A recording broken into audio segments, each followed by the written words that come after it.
when he came home, I got pictures of this kid, and he is just rambunctious. He's loud. He's oh, and he would just sit there in his chair and wouldn't do anything, just sitting there, just blah blah blah blah blah, blah. Like, he ain't even saying anything, and he just louder. You just tell him, babe, be quiet now, and he'd just get louder. He was just full of life.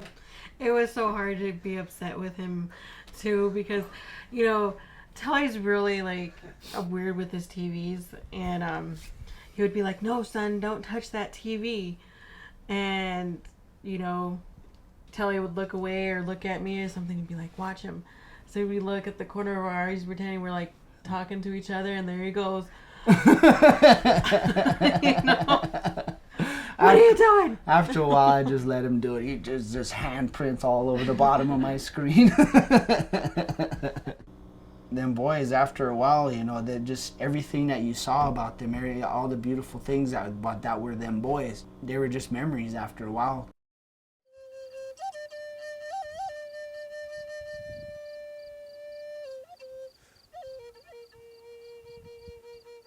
That night, we paid a babysitter, $50 to watch, my two boys and my buddy's two boys.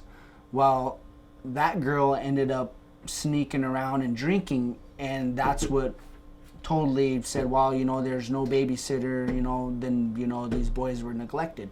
That's where we got our neglect charges from, and non-support of a child charges. That's what we were charged with.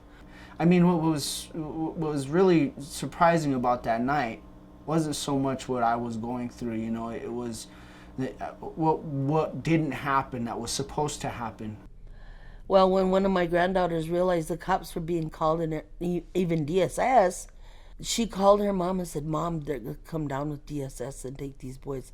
So my nieces went down there. They got out of bed and went down there, and they wanted to take the boys with them back to the house, and DSS and the police wouldn't let them touch those boys. They were screaming and crying, but they wouldn't let them even hold them. And then they asked, are these children enrolled anywhere, the two little boys?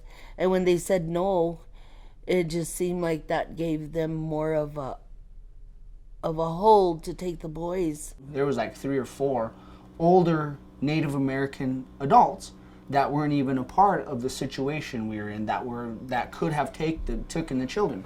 The police immediately told them, no, these kids are going to DSS. Honestly, I really didn't know what to do. I didn't know the situation. Everything was happening so fast. They took my boys.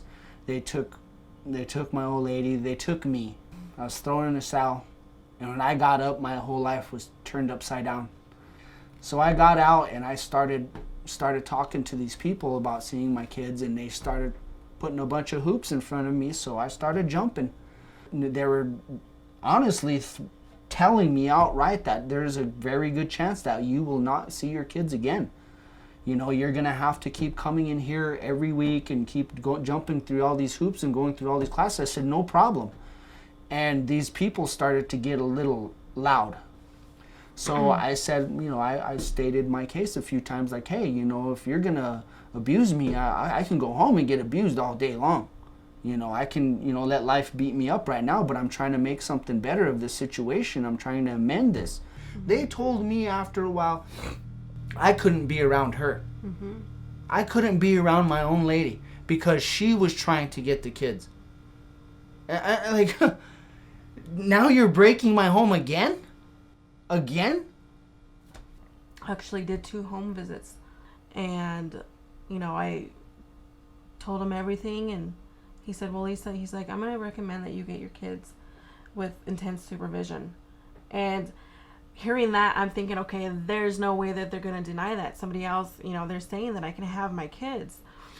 And I got all excited, thinking, okay, well, hopefully by the end of the week or I'll have the kids again. We go into this court hearing, and I had a public defender, an ICWA person came up and recommended that they stay where they were at, and the judge said they're staying right where they're at. And I looked at my lawyer, and I was like, aren't you going to do something? I said, you have a letter of recommendation saying that I can get the kids. That day in court, they severed our rights, and then I was expected to go and say goodbye. I was told it was being videotaped, and I had an hour to say goodbye to my kids and tell them that you love them and it's not their fault. And you know, they were getting upset with me because all I can do was just hold them and cry. You really need to say something into the video so that they know that you love them. And I'm like, I have an hour with my kids. And you want me to tell them that I'm sorry. And I didn't say anything in this video.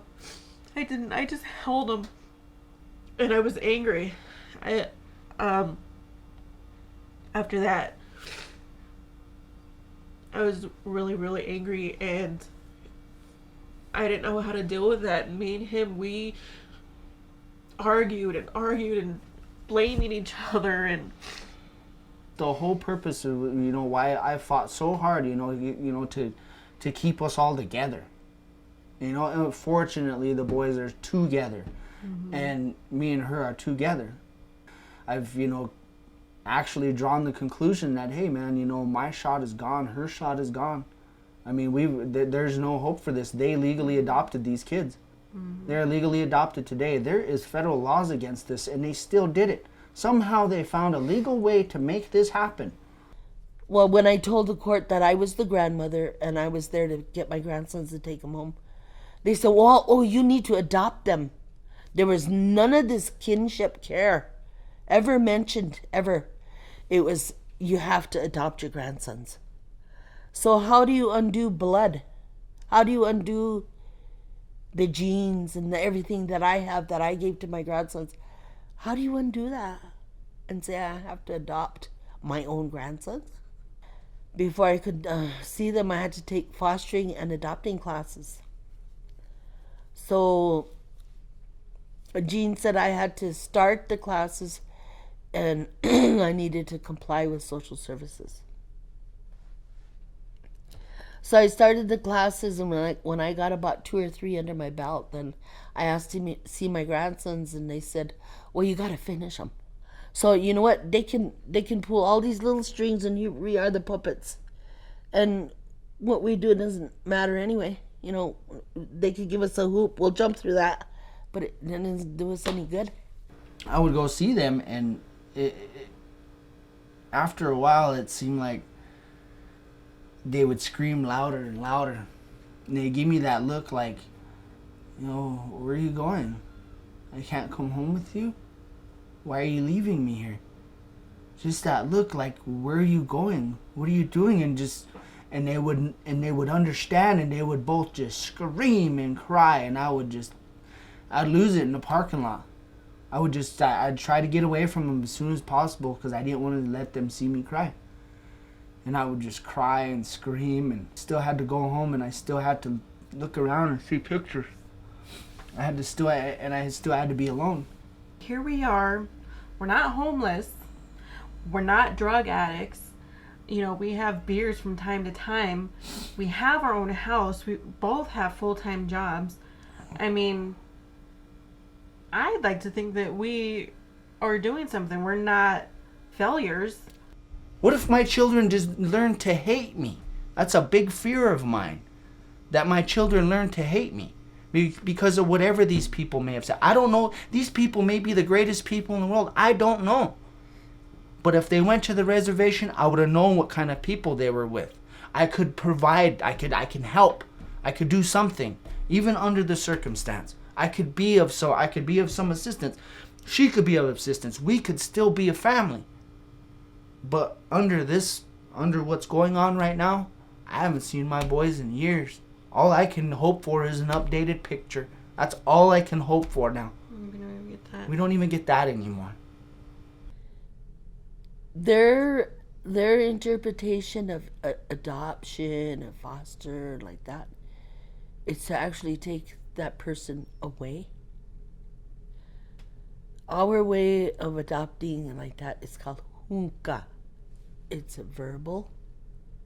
It's not no paper saying you have control of this person and that person and you get money for taking care of people. No, there's none of that. It's just a real sacred thing. And you know, it's sad because this place has 8-9 reservations on it. This place has more reservations on it than almost any other state. And you know, I mean, heck, man, that looks like a whole lot of money to be taken. Let's stack them up and call them all retarded, put them through all these programs and let's get all this federal money. Heck, man, you know, South Dakota's a cash poor state. Yesterday, I seen the governor's wife over there, advocating, we need more and more foster families. We need a lot of these foster families. Why? Why? So Native kids could be taken again? So they have a place to be? So that they have a way to make their money? You know what, man? You can have all my money. But you can't have my kids. You can't just have them. And that's what I've been having to deal with every day in my life. Every day I go through this every day. You know, I don't cry every day. I don't get busted up every day, but every day in my heart, you know, I know there's something gone. Something that isn't right. Look what they done to that mother, and they done to my son. And I can't even see my grandkids. How do you undo blood? How do you undo that? How can you say those are no longer members of your family? You know, I mean, you take a man's firstborn son away from him. Firstborn son, my pride. And it's tough to have pride anymore.